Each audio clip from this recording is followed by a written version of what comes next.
I was looking around a general's office when I saw a photo of a young girl on his desk. I froze. I knew that face. She grew up with me in the Texas orphanage. I whispered, "Sir, this girl lived with me." He went pale, trembling. "You mean my missing daughter?"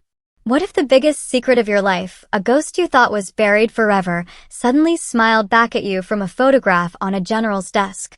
That morning, everything I believed about duty, about distance, about the unwavering truth, collapsed in a single, gut-wrenching heartbeat. I was just doing a routine base inspection, walking through General Alden's pristine office. The morning light sliced across his mahogany desk, glinting off metals, polished brass, the usual military decor. Nothing personal.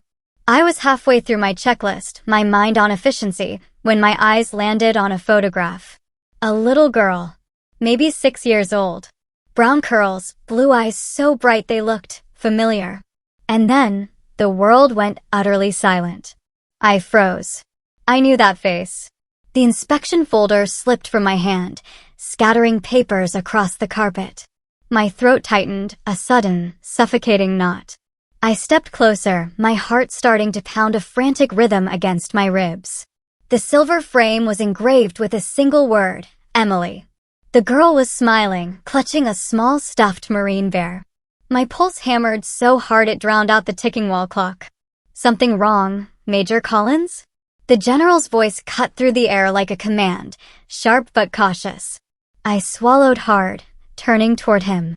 "Sir," I managed, my voice raw. "This girl, this child in the photo."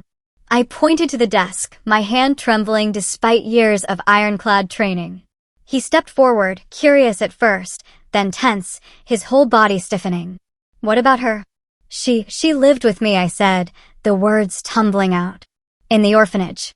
In Texas." His eyes widened, the color draining from his face. His lips parted, trembling, before he found his voice. "You mean, my missing daughter?" He looked at me as though I'd dragged a ghost into the room, a phantom from his deepest nightmares. I didn't know what to say. I was a Marine, trained to confront chaos, not heartbreak. But standing there, the silence between us felt heavier, more crushing, than any battlefield I'd ever crossed. That morning had started like any other. Coffee at 0600. Uniform pressed, inspection orders neatly folded in my breast pocket.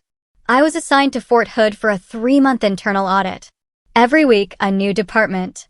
Every Friday, a new report. Professional distance. That was the rule. Keep emotion out of the job.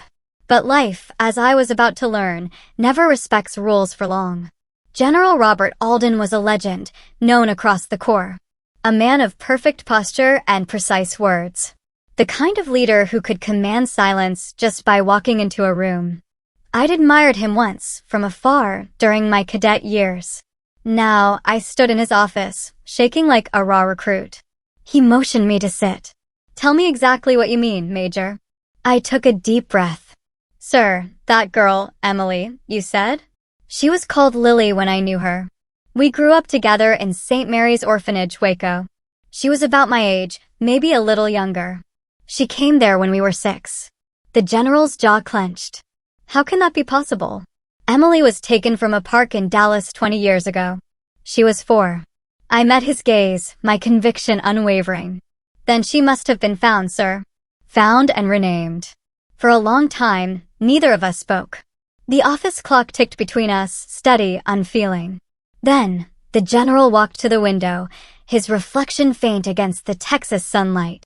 "I searched for years," he said, his voice quiet, almost a whisper. "Private investigators, military contacts, even federal channels. They found nothing. My wife died thinking she was dead." He turned to me, his eyes wet, but steady. "And now you tell me she lived." I nodded slowly. "I can't be sure, sir. But those eyes. I'd stake my life on it." He exhaled hard, visibly steadying himself. "Tell me about her. What do you remember?" So I told him about Lily's soft voice, her quiet laughter, her habit of tracing airplane shapes in the dust on our dormitory windows, how she'd hum old hymns when the younger kids cried at night. And then, a detail that snagged in my memory, a tiny crescent birthmark near her neck. When I said that, his hand flew to his chest as if a physical blow had landed. Emily. Emily had the same mark, he whispered, the words barely audible. The general sat heavily behind his desk, all authority gone, replaced by a hollow ache. Major Collins, if you're right, if my daughter was alive all these years, then someone kept her from us. His tone hardened, a steel edge returning. And I intend to find out who. I hesitated. Sir, with respect, this might go deeper than either of us think. Adoption files, sealed transfers, it won't be easy. He looked up, his eyes meeting mine. You're a Marine, aren't you? Yes, sir. Then we do not quit when something isn't easy. That sentence. Simple. Firm. It lit something in me I hadn't felt in years. Not anger, exactly, but a kind of righteous determination. When I left his office, the sun outside felt hotter, the air thicker. I walked across the base, trying to steady my thoughts. My boots hit the pavement in perfect rhythm, but my mind replayed the photograph over and over. Could it really be her? Lily? The girl who'd shared her half of a peanut butter sandwich when I was hungry. The one who'd whispered, "Someday we'll both get out of here." I remembered the last time I saw her. We were 12. I'd been adopted by a family in Dallas, promised a new start. She'd hugged me tight, tears streaking her cheeks. Write to me, she'd said. I promised I would. I never did. Duty had carried me far from that orphanage, from Texas to Okinawa to Quantico.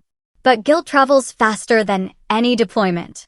Now, 2 decades later, her face had found me again, smiling from a frame in a general's office. That night, I couldn't sleep. I sat in my quarters, staring at the faint reflection of the moon on my medals.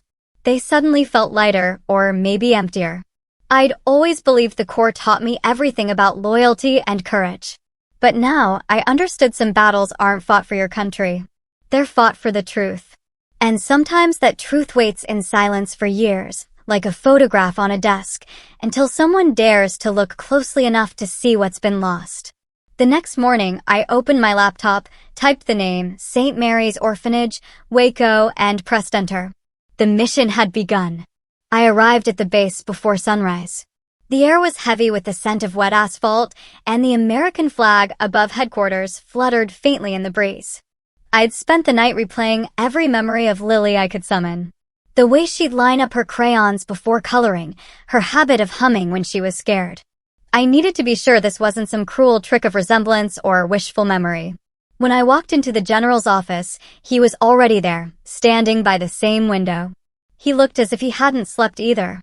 His uniform was impeccable, but his eyes betrayed a profound exhaustion. Major Collins, he said quietly. Close the door. I did.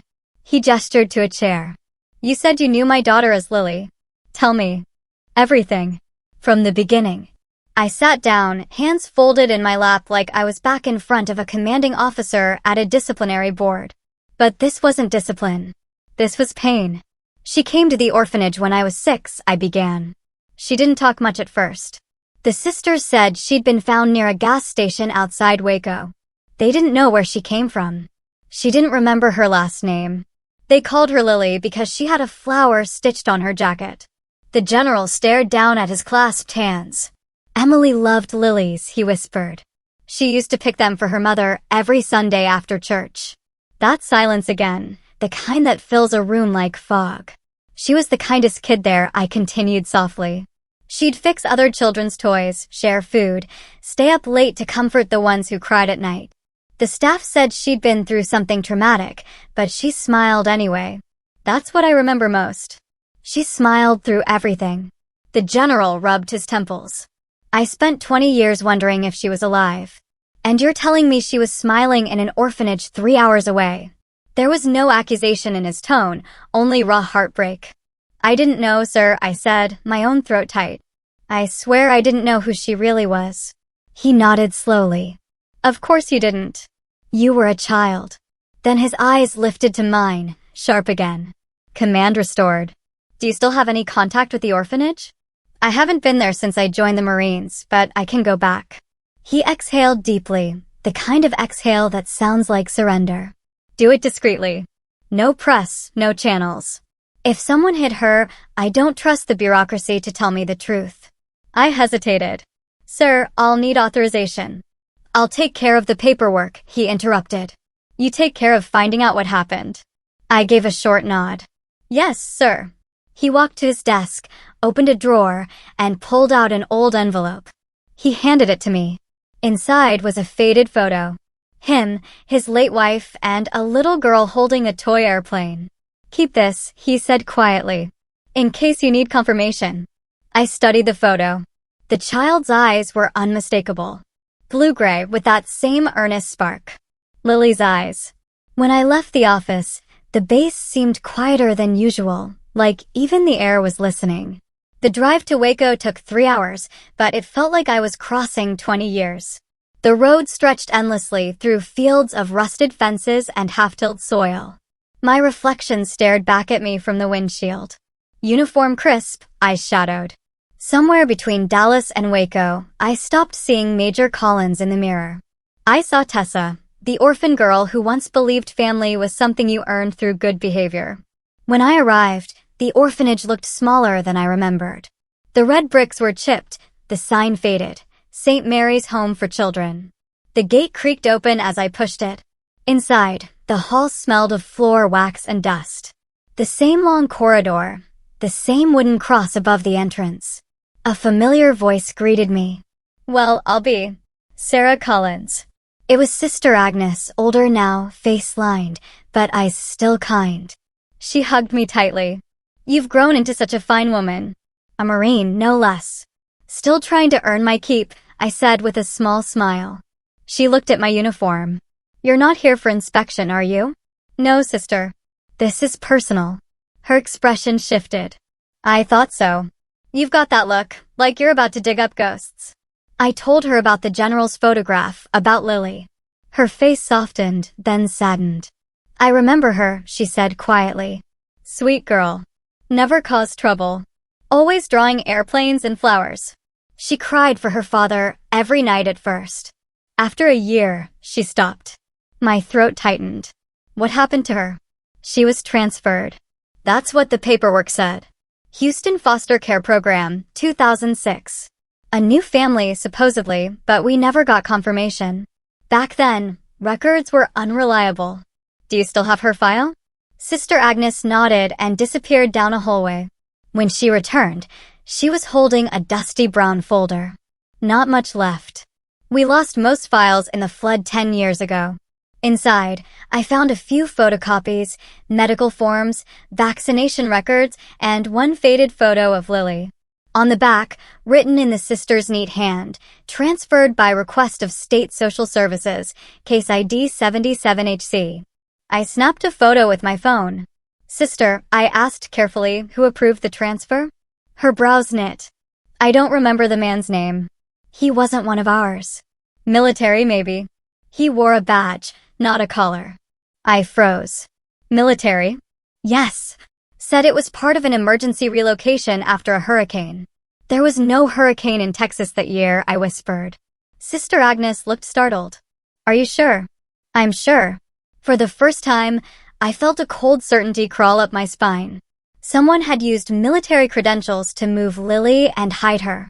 When I thanked the sister and walked out, the late afternoon sun hit the building just right. The old bricks glowed amber, and for a second, I imagined Lily's laughter echoing through the courtyard again. But the echo was gone. Only the wind remained. As I started my car, my phone buzzed. It was a message from General Alden. Keep me updated.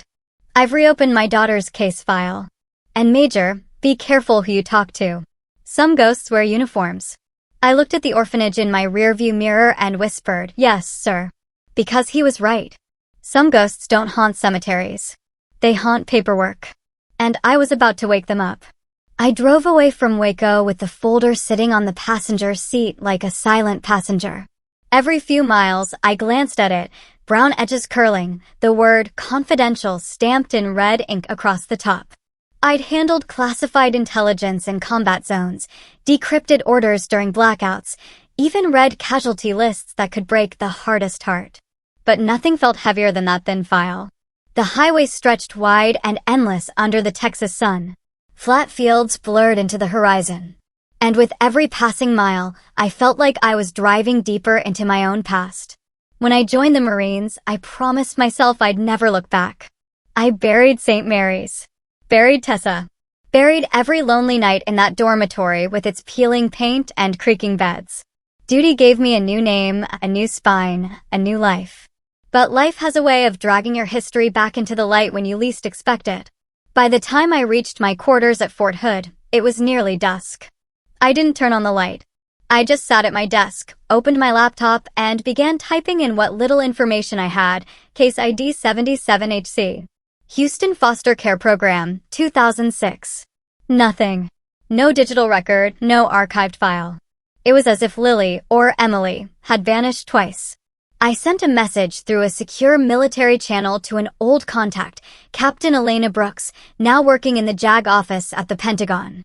Need access to restricted relocation archives, 2006, code 77HC. Possible military involvement. Quiet request. A reply came 5 minutes later. You realize this could be above clearance level? Then find someone whose clearance is higher, I typed back. I hesitated before hitting send. But then I saw Lily's face in my mind, smiling, trusting, unaware of the world's cruelty. I hit enter. The next morning, I returned to the orphanage. I wasn't finished with St. Mary's. Not yet. Sister Agnes was outside, tending to a small rose garden near the chapel. The smell of soil and lilies mixed with the faint scent of old paint and memory. Back so soon? She asked, straightening her back with a groan. I need to look through old storage, I said. Boxes, receipts, letters, anything from 2006. She hesitated, then nodded. Follow me. The storage room was in the basement, where the air smelled of mildew and forgotten prayers. We walked between stacks of old toys, broken furniture, and boxes labeled with years. I found the one marked 2006 to 2007 and began digging. Inside, among yellowed papers and brittle folders, I found an envelope labeled Metropolitan Social Relief Program Emergency Evacuation Order. Stamped at the top corner, U.S. Department of Defense Temporary Relief Initiative. The date matched the year Lily was transferred. I opened it carefully. Inside was a list, names, birth years, approximate locations. Most were smudged or illegible, but one line was clear, Child ID 217L. FEMA Relocation Guardian Request Pending. Next to it was a faint signature. The ink had bled, but I could still read part of it, M.O. Matthews. The name meant nothing to me yet, but something about the handwriting felt military. Precise, deliberate. Sister Agnes leaned over my shoulder. We never saw those papers, she said softly. They just showed up one day with the men who took her. The men? Yes, 2 of them. Both in uniform. They said she was being transferred for her safety. I stared at the paper. Safety from what? She shook her head. They never said. That night, I sat in my car outside the orphanage, engine off, lights dimmed. The town was quiet, only the hum of cicadas and the occasional passing truck. My phone buzzed. A message from Elena. Got something. The relocation order code 77HC was processed through a defense logistics branch in Killeen, handled by Colonel M. Matthews, U.S. Army, retired 2010. Address attached. Proceed carefully. He's well connected. I stared at the screen. Colonel M. Matthews. That name felt like a locked door I'd just been handed the key to. I copied the address. A suburb of Georgetown, about an hour from the base. I should have waited for authorization, filed a report, gone through channels. But this wasn't an official mission. It was personal. And personal missions don't wait for permission. The next morning, I put on civilian clothes, jeans, a gray t-shirt, and my old leather jacket. The Texas heat was already rising by 0900. I parked across the street from a neat single-story home with a manicured lawn and a U.S. flag fluttering from the porch. The kind of place that looked ordinary from the outside, but carried ghosts inside its walls. Colonel Matthews answered the door himself. Late 70s, trim, still carried himself like a soldier. His handshake was firm, but cold. Major Collins, you said? I retired years ago. What's this about? Relocation orders, I said evenly. 2006, Texas region. A program that involved a little girl from Waco. He frowned, pretending to search his memory. You'll have to be more specific. Case ID 77HC, I said, watching his face. His pupils contracted, just a flicker, but enough. Never heard of it, he replied, stepping back. Now, if you'll excuse me, I blocked the door with my boot. Sir, I'm not here to cause trouble. But I think you know exactly what I'm talking about. He glared at me. Josette, you're out of line, Marine. Maybe. But I've buried too many truths in the name of following orders. Not this one. For a moment, I thought he might slam the door. Then his shoulders sagged. He motioned me inside. The living room smelled faintly of cigar smoke and lemon polish. On the wall hung framed commendations, photos of a younger Matthews with generals and senators. He poured himself a drink, hands trembling just enough for me to notice. That file should have stayed buried, he muttered. So, it exists, I said quietly. He looked at me over the rim of his glass. You're chasing something that will break a lot of people if you dig too deep. Was it your idea to move her? He sighed. No. Orders came from above. Said it was for national security. National security? I almost choked on the words. A child, Colonel. She was just a child. Matthews's eyes hardened. Not my decision. My job was to follow through. Whose decision then? He hesitated. The request came through a classified channel marked with an old defense seal, Office of Strategic Infrastructure. You'll find nothing online. They made sure of that. He refilled his glass and said, almost to himself, that girl, she looked scared when they took her. Kept asking for someone named Tessa. I froze. That was me. He turned toward me, eyes narrowing. Then you already know too much.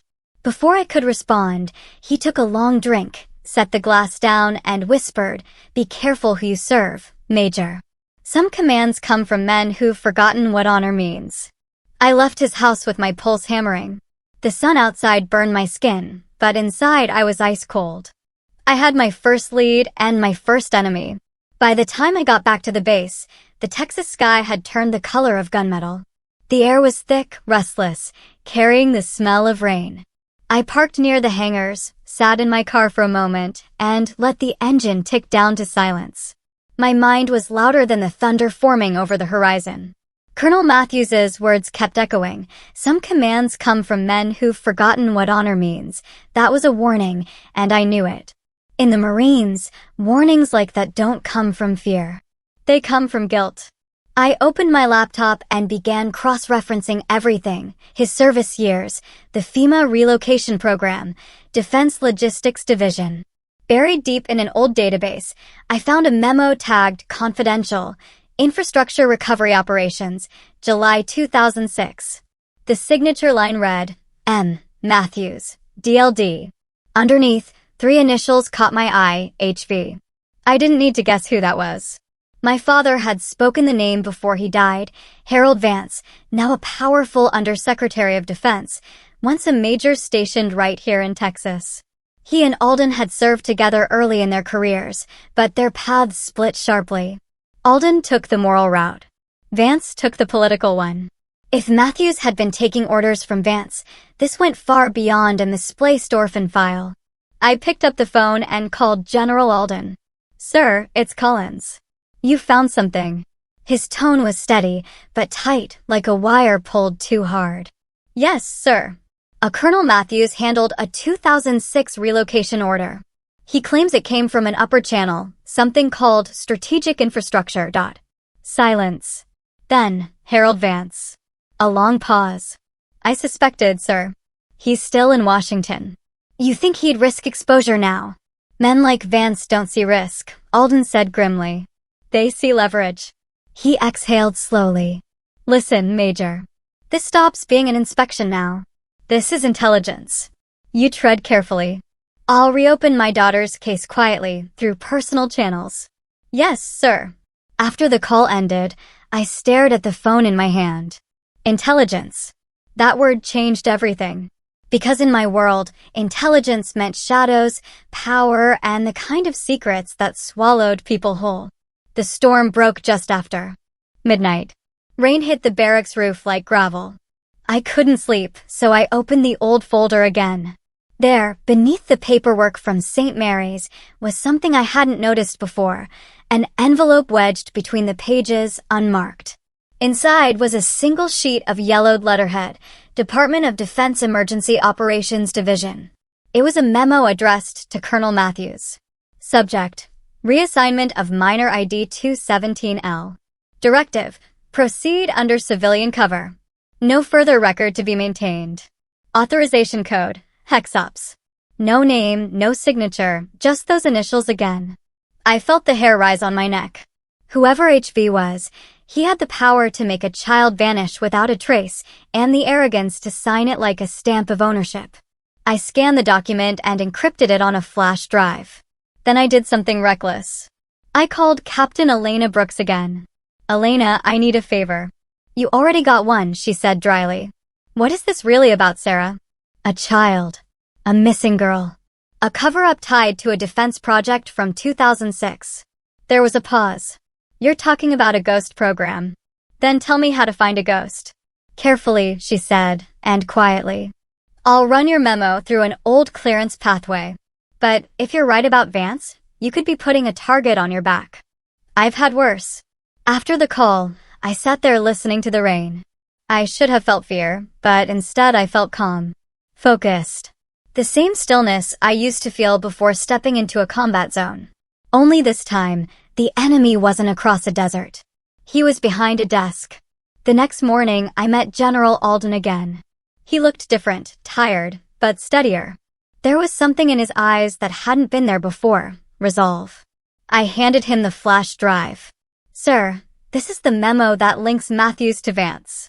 He plugged it into his laptop, scrolled through the scanned image, and went pale. Authorization code Hexops. He used an operational seal that was shut down in 2004. Meaning he revived a dead program under a fake directive, I finished. No oversight, no accountability. He leaned back, rubbing his temples. "You understand what this means, don't you? If this comes out, it'll shake half of Washington." "With respect, sir," I said quietly. "I don't care about Washington. I care about Emily." He looked at me, a flicker of pride breaking through the exhaustion. "You sound like her mother." He stood and walked to the window. "You've done enough. Let me handle it from here." I shook my head. "Sir, you can't do this alone. Whoever covered this up still has resources. We need evidence. Proof she was transferred, not lost." He turned, voice low but fierce. "What are you suggesting?" "Let me talk to Matthews again. This time off record." He hesitated. "If you push him, he'll push back. I'm a Marine, sir. I know how to handle pressure." 2 nights later, I drove to Georgetown again. The neighborhood was quiet, porch lights glowing like sentries. I parked a block away and waited until the street was empty before walking up to Matthews's house. When he opened the door, I saw fear flicker in his eyes. He knew why I was there. "Major Collins," he said, voice rough. "You should have stayed out of this." "Too late," I replied. "I found the memo." He froze. "Then you know what it means." "I know it means someone used your authority to cover up a kidnapping." He shook his head violently. "You don't understand. That order wasn't mine. I was told to sign it or lose everything. My pension, my record. They said the girl was under federal protection, that her father was compromised. Her father was a Marine general, not a criminal." Matthews's expression cracked. "I didn't know that. I swear I didn't." He sank into his chair, trembling. "I thought I was helping a child, not burying one." I pulled out my recorder and set it on the table. "Say that again." He stared at the blinking red light. "You think a confession will change anything? Vance still sits in D.C. untouchable. People like me, people who followed orders, are the ones who pay. Then help me make him pay." For a long moment, he didn't move. Then, quietly, he nodded. "You'll find what you're looking for in Logistics Archives, Houston Branch. Box 47C. I can't get you in, but you can. You still wear the uniform." He pushed a folded piece of paper across the table. "A key card. It'll work once. Don't come back here after you use it." I stood. "Thank you, Colonel." He didn't look up. "Don't thank me, Major. Pray I never have to see that little girl's eyes again in my sleep." Outside, the rain had stopped. The moon cut through the clouds like a blade, and the air smelled of wet earth and second chances. As I slid behind the wheel, I held up the key card against the dashboard light. One use. One chance. And maybe, just maybe, one step closer to the truth. By the next morning, the Texas sky was washed clean. The air smelled of dust and wet cedar. I'd barely slept, running on coffee and adrenaline as I prepared to head for Houston. Before I left, I had to see General Alden one more time. He deserved to know what I was walking into. When I stepped into his office, he was standing at attention by the window, staring at the parade field below. Sunlight caught the silver streaks in his hair. For a moment, he looked less like a general and more like a father waiting for news he was afraid to hear. "Sir," I said quietly. He turned. "Collins, you look like you've been through a war." "Maybe I have." I set the key card on his desk. "Matthews gave me this. It's for the logistics archives in Houston. Box 47C. He said that's where the real records are about Lily, or rather Emily." Alden's jaw tightened. He talked. "He's scared, sir. Said the order wasn't his. He signed under pressure." The general studied the card for a long moment. Pressure from Harold Vance. It wasn't a question. "Yes, sir." Matthews admitted it. He nodded slowly, as if confirming a suspicion he'd carried for years. Vance always had power. Friends, senators, defense contractors, lobbyists, the kind of men who believe loyalty is a currency. I hesitated. "Sir, I don't mean disrespect, but why would anyone target you? Why take your daughter?" He took a long breath and sat behind his desk. "You ever make an enemy out of the wrong man, Major?" "Plenty, sir." He gave a small, humorless laugh. "Then you'll understand." He opened a drawer and pulled out a weathered folder. Inside were newspaper clippings, photocopies, and one yellowed letter. He pushed it toward me. "Read that." The letter was typed, signed only with the initials HV. "Step down from command or your family will pay." I looked up, startled. "Sir, I received that the week before Emily disappeared," he said quietly. At the time, I was overseeing an investigation into defense logistics contracts, specifically Vance's unit.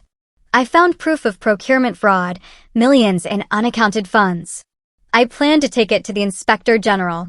He looked past me toward the window, eyes unfocused. 2 days later, she was gone. The police thought it was random. A child abduction from a park. But I knew better. I set the letter down carefully. "You think Vance retaliated?" "I don't think, Major," he said firmly. "I know." The room went still except for the soft hum of the air conditioner. He continued, voice lower now. "My wife, Claire, never forgave me. She blamed my career, my pride. She thought if I'd left the Corps, we could have been a normal family. She was right in a way. I buried myself in work. When she passed 5 years later, I buried myself deeper." His hands trembled slightly as he poured a glass of water. "I've carried that letter every day since. A reminder that some victories come too late." I swallowed hard. "Sir, if Vance is behind this, he didn't just destroy your family. He corrupted the very institution he swore to serve." He looked up sharply. "And now you see why I've stayed quiet. The Corps is built on honor, but honor can't survive scandal. If this comes out wrong, it'll tear through command like wildfire. Careers will end. Recruits will lose faith." "Sir, with respect," I said gently. "The truth deserves daylight, even if it burns." He studied me, then smiled faintly. "You remind me of Claire. She had that same fire." For a long time, neither of us spoke. Then he said quietly, "Do you believe Emily's alive?" "Yes, sir. I've seen too many impossible things to believe otherwise." He nodded slowly. "Then, find her, Collins. Not for me. For her. She deserves to know who took her life from her." He stood, buttoned his uniform jacket, and extended his hand. I rose instinctively and saluted, but he shook his head. Instead, he reached across and gripped my shoulder. "You've done more for me in a week than a dozen investigators did in 20 years. I'm grateful." "Just doing my duty, sir." "Not just duty," he said. "Something more." On my way out of headquarters, I stopped by the memorial wall. Names etched into stone. Marines who'd fallen in service. I ran my hand over the names, remembering faces I'd known and those I hadn't. Each name was a story unfinished. Emily's story wasn't finished either. Back in my car, I thought of Matthews's trembling hands, of the forged directives, of Alden's haunted stare. Power. Pride. Corruption.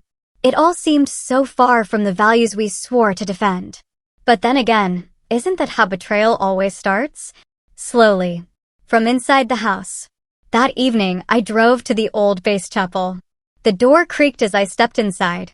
Candles flickered near the altar. I wasn't there to pray. I wasn't sure I even knew how anymore. But I needed silence. The light from the stained glass windows spilled over the pews in fractured blues and golds. I sat down and let my head fall into my hands. When I finally looked up, I saw a small plaque near the front, dedicated to those who serve in truth. I smiled faintly. Truth. That's what this was really about. Not revenge. Not orders. Just truth. My phone buzzed, shattering the stillness. A message from Captain Brooks at the Pentagon. Received your memo image. Verified clearance code. Vance's authorization is real, but the operation itself doesn't exist in any active record. You're chasing a black project. Proceed with caution. A black project. That explained everything and nothing. I texted back. If it doesn't exist, how do I find it? Her reply was instant. Find who wanted it erased. Follow the money. Always follow the money. I pocketed my phone and rose from the pew. Outside, the evening sun dipped low, washing the base in amber light. It hit the chapel's stained glass, scattering color across the floor. For a brief moment, it looked like the world was on fire. I took that as a sign. Tomorrow, I drive to Houston, use the key card, and open box 47C. Whatever was inside would either set a family free or end my career for good. As I walked away, I caught my reflection in the chapel window, uniform sharp, eyes weary, jaw set. Somewhere behind that reflection, the girl I used to be, the orphan named Tessa, was watching. She didn't look afraid anymore. She looked ready. The drive to Houston took 4 hours, though it felt longer. The highway stretched on like a ribbon of faded silver beneath the sun, and my thoughts raced ahead of me.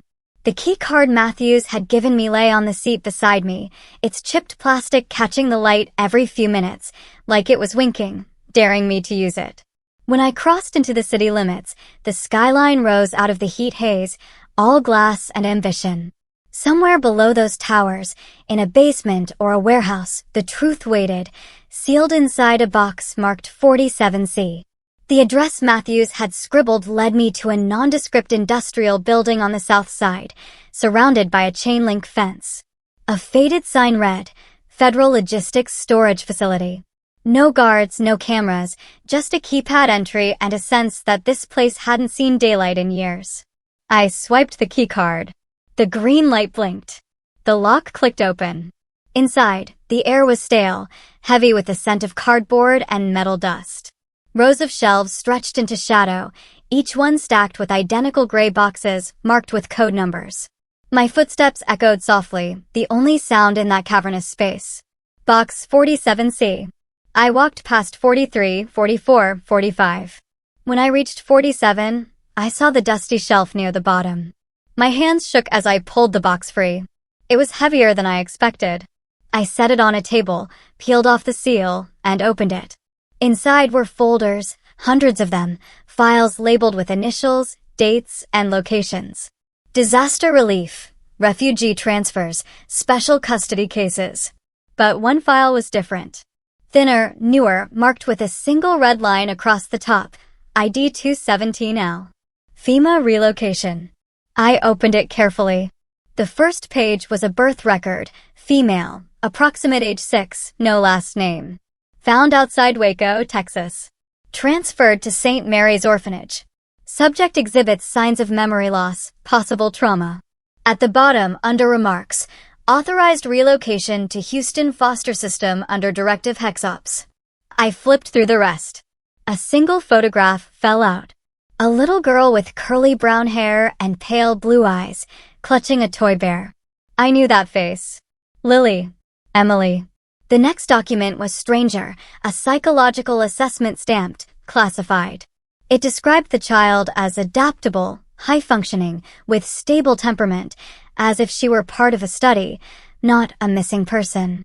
Then came a list of names, agencies, handwritten notations, transfer complete, case closed. And at the very end, stapled to the back, a signature I hadn't seen before, authorized by L. Colvance. I stared at it, heart hammering. Proof. Actual proof. I took photos of every page, then slipped the photo of Lily into my jacket pocket. The rest I left untouched. I closed the box and was about to leave when a sound made me stop, the faint metallic click of a door latch. I turned. A man stood in the entrance, silhouetted by sunlight. Late 40s, neat suit, crew cut, expression cold. Major Collins, he said smoothly. You shouldn't be here. My hand went to my ID instinctively. Who are you? He stepped forward, holding up a badge. Department of Defense Security. Name's Callahan. He paused. You accessed a restricted facility using an invalid key card. Invalid. I asked carefully. Retired clearance. Belonged to Colonel Matthews, who, by the way, is now under federal review for unauthorized disclosures. I swallowed. You're with Vance, aren't you? His lips twitched. Let's just say I answer to people above your pay grade. He extended a hand. Hand me the file. Not going to happen. His eyes narrowed. You're making a mistake, Major. That file is sealed for a reason. I know, I said, my voice low. Because it's evidence of a crime. He took a step closer. You think the system will side with you? You're one officer against the Pentagon. I've been outnumbered. Before. He sighed. You Marines. Always so noble, so willing to die for truth, even when it buries you. Before he could reach me, I backed away toward the far wall. My right hand hovered near my pocket where my phone recorded every second. Touch me. And that recording hits 10 inboxes. He froze. The corner of his mouth twitched. Half a smirk, half irritation. You don't understand what you've opened. Then explain it to me. But he didn't. He turned and walked out the door, slamming it behind him.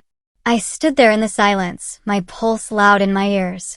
Whatever this was, I had just stepped into a war no one wanted to admit existed. I drove straight to a quiet diner on the outskirts of town, parked where I could see the highway, and transferred every photo from my phone to the cloud. I sent copies to Captain Brooks and one to a private, encrypted drive I used on deployments. Then I ordered black coffee and sat there thinking, Vance's authorization, Matthews's fear, Callahan's warning. It all fit.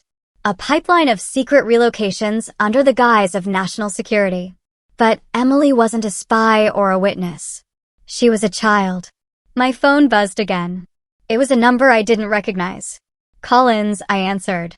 Major, this is Detective Ramos. Houston PD, Captain Brooks gave me your contact. His voice was rough, steady. The voice of someone who'd seen too much.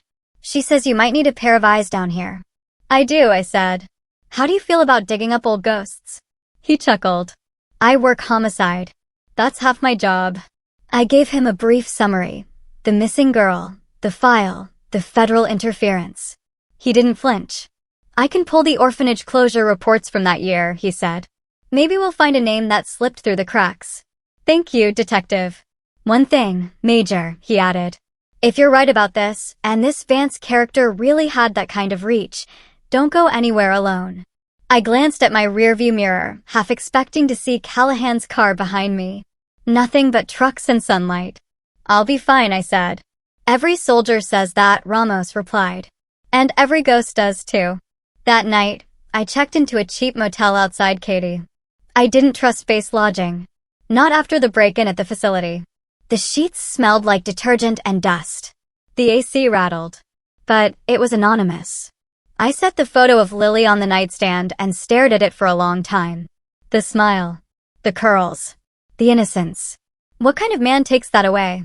Outside, the hum of the highway blended with the soft crackle of thunder in the distance. I thought about the general, about the day he'd find out his daughter wasn't dead, just hidden. About the look in his eyes when he finally saw her again. If she was still alive, I'd find her. And if the man who took her was still breathing, well, that would be a different kind of justice. I turned off the lamp, the room fading to darkness, and whispered to the quiet, "Hold on, Lily. I'm coming." By morning, I'd memorized every document I'd photographed, every name, every code. I could still see that red line stamped across the file, authorized by L. Colvance. It burned in my mind like an open wound. The motel coffee was weak and bitter, but it kept me moving. Detective Ramos met me in the parking lot. A tall man in a plain brown jacket, with the posture of someone who'd done his own share of patrols. "Major Collins," he said, shaking my hand. "You've stirred up a hornet's nest." I gave a small smile. "Story of my life." He opened a folder. "I went through the archives you mentioned. St. Mary's was part of a foster system audit in 2007. 6 kids were listed as transferred to Houston, but only 5 arrived. One name missing from the log, Lily Carter." I exhaled. "That's her. That's Emily Alden." Ramos nodded. "Here's the kicker. The transfer was signed by a deputy coordinator, Harold Vance.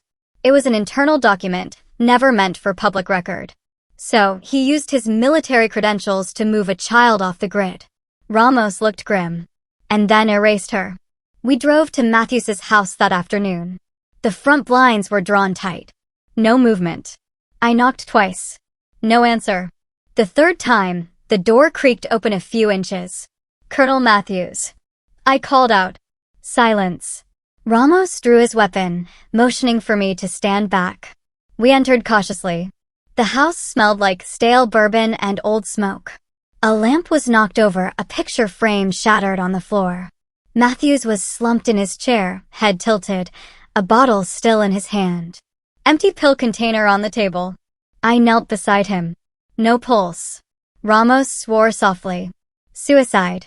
"Maybe," I said. "But look." Pinned to Matthews's shirt pocket was a note. "For words."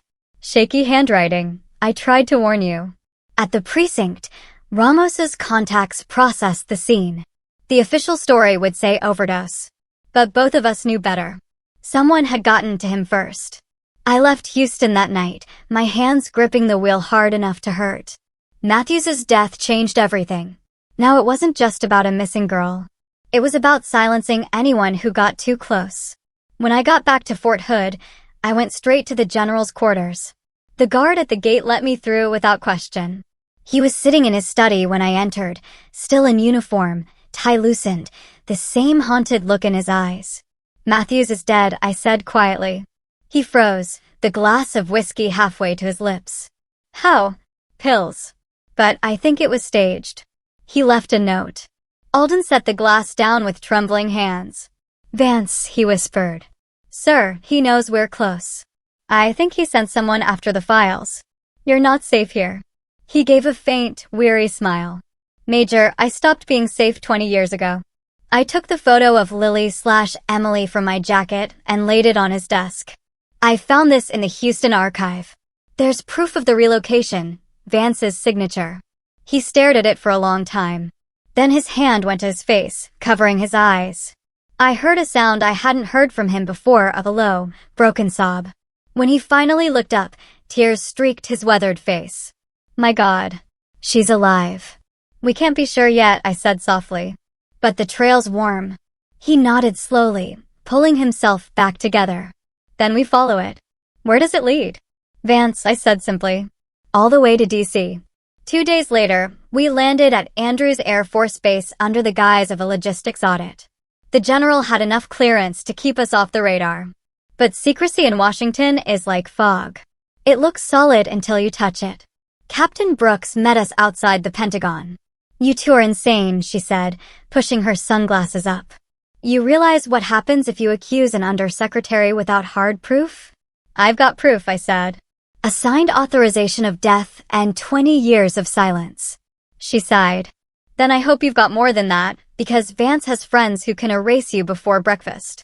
"We don't need his friends," the general said evenly. "We just need 5 minutes in his office." We got those 5 minutes, barely. Vance's office was immaculate, flag behind the desk, framed commendations, the faint hum of power in the air. He looked up as we entered, recognition flickering briefly in his sharp gray eyes. "Robert," he said smoothly. "I was told you retired." Not yet, Alden replied. I had a few loose ends. Vance's gaze shifted to me. And who is this? Major Sarah Collins, I said evenly. U.S. Marine Corps. I think we've met. At least on paper. He smiled faintly. I doubt it. What can I do for you, Major?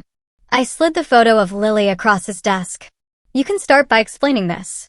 His eyes flicked down, just for a second. Pretty girl, he said, his tone casual. What about her? She was relocated under your directive. Code HVTXOPS. He leaned back, lips curling into something that wasn't quite a smile. That program was classified. You have no authority to access those files. I have all the authority I need, I said. She was a child, not a classified asset. Vance's jaw tightened. You have no idea what you're meddling with. The world isn't black and white, Major. Sometimes we bury things for a reason. Then let's unbury them. He stood, towering over his desk. You think you can threaten me? You'll be stripped of your commission before the week's out. The general rose, his voice low but full of steel. Try it. But know this, Harold.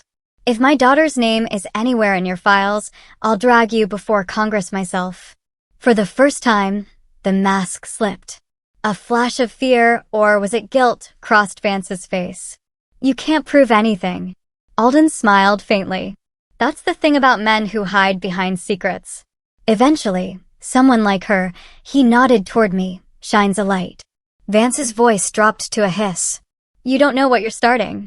I met his gaze squarely. Yes, I do. I'm starting justice. We walked out before he could answer. Outside, the afternoon sun blazed across the marble steps, bright enough to sting the eyes. The general stopped, took a deep breath, and said quietly, He's cracking. He knows it's over. Not yet, sir, I said. But soon. That night, back at the temporary quarters, I couldn't sleep. My phone buzzed at 2:01 a.m. A message from an unknown number. If you want to find the girl, go to Lake Charles, Louisiana.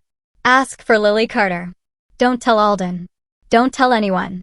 I stared at the screen, heart pounding. It could be a trap. Or it could be the lead we'd been praying for. Either way, I was going. I left before dawn, driving south on the empty highway with the first light of morning chasing my taillights. I didn't tell the general. I didn't tell Brooks or Ramos. Whoever sent that message knew where to find me. And that meant time wasn't on my side. The air grew heavier as I crossed into Louisiana. The world softened into fog and pine, bayou glimmering under the sunrise like sheets of glass. It didn't feel like I was driving toward danger. It felt like I was driving toward something sacred, something that had waited too long. The address led to a small lakeside town called Moss Bluff. Quiet, almost forgotten. I parked near the old dock where the water lapped lazily against weathered posts. Across the road stood a white wooden house with a crooked mailbox. The name on it stopped me cold, Carter. I walked up the path and knocked. The door opened a few inches. A woman in her late 40s peered out, tired eyes, kind face, wearing a faded floral robe. Can I help you? I hesitated. Ma'am, I'm looking for someone named Lily Carter. She froze, hand tightening on the door frame. Who's asking? My name is Major Sarah Collins, U.S. Marine Corps. I paused. I knew her when she was a little girl. Her expression softened slightly, suspicion giving way to curiosity. She opened the door wider. Come in. The living room smelled of lemon polish and old wood. Pictures lined the walls, birthdays, holidays. A smiling young woman with light brown curls and eyes the color of sky after rain. Lily, older now, maybe 18 or 19, but unmistakably the same face from the photo I carried in my pocket. She's at work, the woman said quietly. Community hospital, just outside town. Who are you to her? Someone who's been searching a long time, I said. The woman, Mrs. Carter, sat down slowly. You're not the first. A man came by last year, said he was a lawyer from Washington, asked questions about her adoption. She didn't want to talk to him. My throat tightened. Did he leave a name? No, but he scared her. I exhaled. Then I'll do my best not to. Mrs. Carter studied me for a long moment. You look like a woman who's seen too much and still hasn't stopped fighting. I've had practice, I said softly. She gave a faint smile. Then maybe it's good you came. Lily's different. Always has been. Nightmares when she was little. Couldn't remember her early years. Said she dreamed about men in uniforms, about a big house with a flag outside. My chest tightened. She remembers. Mrs. Carter nodded. She doesn't know why. The hospital sat at the edge of town, small, plain. The kind of place where everyone knows everyone. I walked in and asked the receptionist for Lily Carter. She pointed me to the physical therapy wing. When I saw her, my breath caught. She was standing by the window, sunlight in her hair, helping an older veteran through balance exercises. Her voice was calm, steady, professional, but warm. When the session ended, I approached slowly. Lily? She turned, curious. Up close, it was undeniable. The eyes, the soft jawline, the same features from the portrait in the general's office. My name's Sarah Collins, I said quietly. I knew you once, when you were little. She tilted her head, uncertain. I'm sorry, I don't remember you. That's okay, I said. There's a lot you weren't supposed to remember. Something flickered behind her eyes. Fear or recognition? What do you mean? I reached into my jacket and handed her the photo. The one from the Houston file. That's you. She stared at it for a long time. Her hands trembled. Where did you get this? It was part of a classified government record. A relocation file. You were taken from your real family when you were 6 years old. She shook her head. No, that can't be. I took a deep breath. Your real name is Emily Alden. Your father's a retired Marine general. He's been looking for you for nearly 20 years. Her breath hitched. That's impossible. I wish it were. Tears welled in her eyes. I don't remember any of that. You wouldn't. They erased it. But the pieces are still there.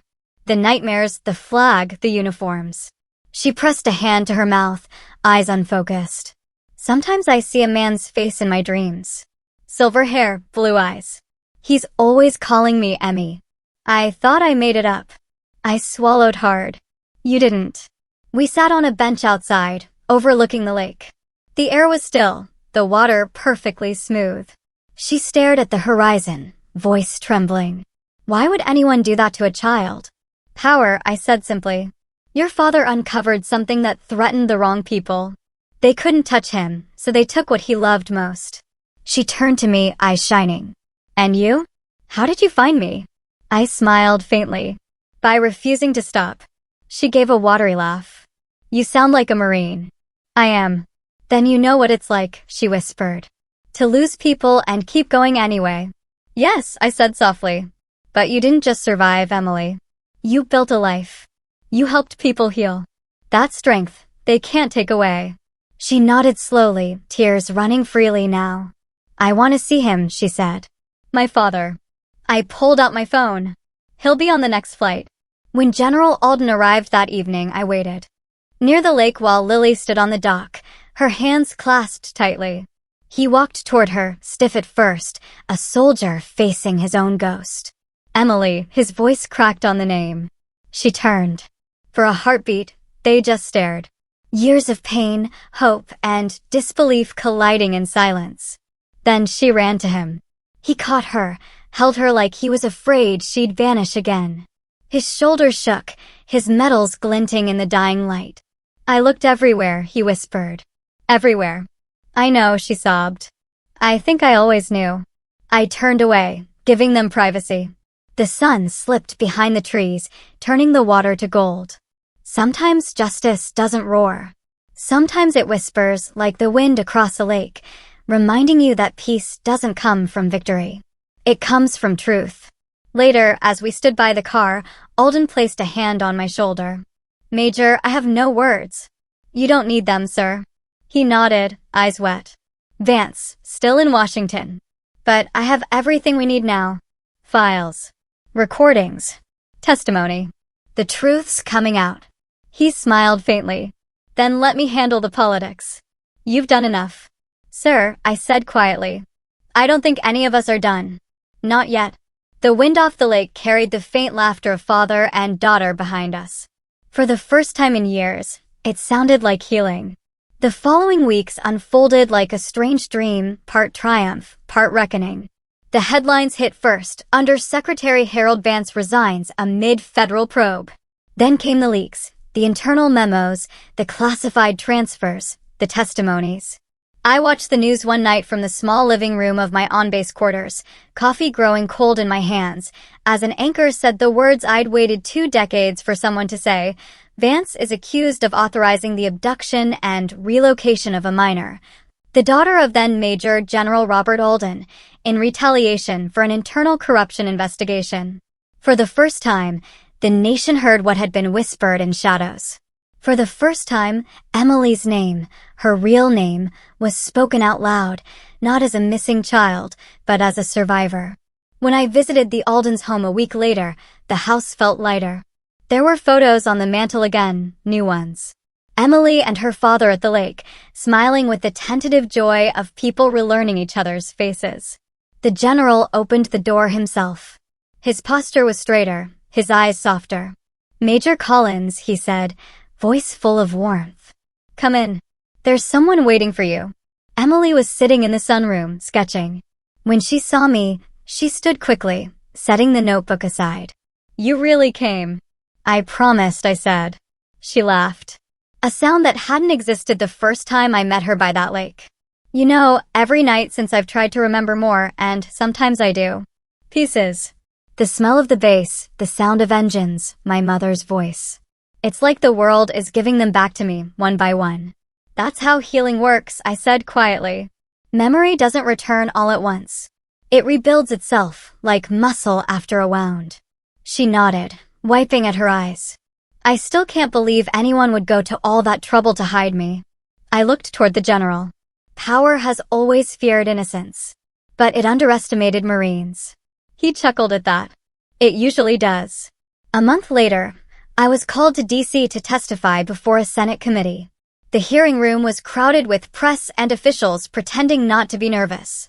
I sat in uniform, ribbons sharp against the dark blue fabric, while senators asked their questions. "Major Collins," one of them said, "why did you continue investigating after your superior officers told you to stand down?" I met his gaze. "Because a little girl's life mattered more than my career." The room went silent. Somewhere behind me, a Marine guard shifted his stance, subtle, but I caught it. Respect. Another senator leaned forward. "Would you do it again?" In a heartbeat, I said, "Because justice doesn't serve the system. It serves people." When it was over, I stepped outside into the bright spring air. The Capitol dome gleamed like something reborn. I looked up and whispered, "Semper Fidelis." Always faithful. Not just a command, but to conscience. The following evening, I received an unexpected package, no return address. Inside, a single envelope and a folded note. The note read, "For Major Collins. You reminded me that truth has a cost, but also a purpose." Inside the envelope was a silver pendant, the kind issued to children at St. Mary's Orphanage long ago. On the back, engraved in small letters, EA 2006. Emily's initials. I smiled. Maybe she'd found it among her things. Maybe she just wanted me to have something to remember this by. Either way, it felt like a full circle. Weeks turned to months. The investigation widened. Vance's allies fell one by one. Each indictment, another small victory for those who still believed honor could outlive politics. I returned to duty, but requested reassignment. Paperwork and command desks didn't suit me anymore. I transferred to a Veterans Outreach Division, helping young Marines transition home. It wasn't glamorous, but it was honest work. Every now and then, I'd get a letter from Emily, or rather, Lily Emily Carter Alden, as she signed it now. She'd stayed in Louisiana for a while, working at the hospital, but was planning to start nursing school. Her last letter ended with, "You once told me truth deserves daylight, even if it burns. I think you were right, but sunlight also heals." I kept that one pinned above my desk. One summer evening, General Alden invited me back to Texas. The airfield shimmered in the heat as I stepped out of the car. He was waiting by the hangar, wearing civilian clothes for once, looking 10 years younger. "Emily's inside," he said. "She wanted to show you something." Inside the hangar sat a restored training aircraft, its metal gleaming under the lights. On the side, painted in neat script, were 3 words, honor line for Sarah. I froze. She wanted to name it after what she calls the line that connects all of us, the general said quietly. The line between duty and mercy, between truth and power. You helped us both find something worth building again. Emily climbed down from the cockpit, grinning. We're calling it the Honor Line Project. Dad's helping me get veterans involved in aviation rehab therapy. For a long moment, I couldn't speak. Then I just hugged her, a simple, human gesture that said everything words couldn't. That night, as I drove back to base, I pulled over near the old memorial wall. The stars were bright above the Texas sky. And for the first time in a long time, I didn't feel haunted by ghosts. I thought of Matthews, of Brooks, of Ramos, of everyone who'd risked something to make truth matter. I thought of Emily's laughter by the lake. And I realized something. Revenge had never been the point. It had only been the spark that lit the path toward redemption. Justice didn't look like vengeance. It looked like a father holding his daughter again. It looked like a survivor choosing to forgive a world that had forgotten her. And for me, it looked like peace. If you've listened this far, if you've walked with me through the storms, the silence, and the truth, then maybe you know what I've learned. We can't always undo what's been broken. But we can stand for what's right. Even when no one's watching, even when it costs us. Because sometimes, the smallest act, opening a box, asking a question, refusing to look away, can bring light to places that have been dark for too long. So, wherever you are tonight, remember this. Honor isn't about the medals we wear. It's about the promises we keep. Have you ever had to fight for a truth that felt too big to handle? Tell me your story in the comments below. I'm listening.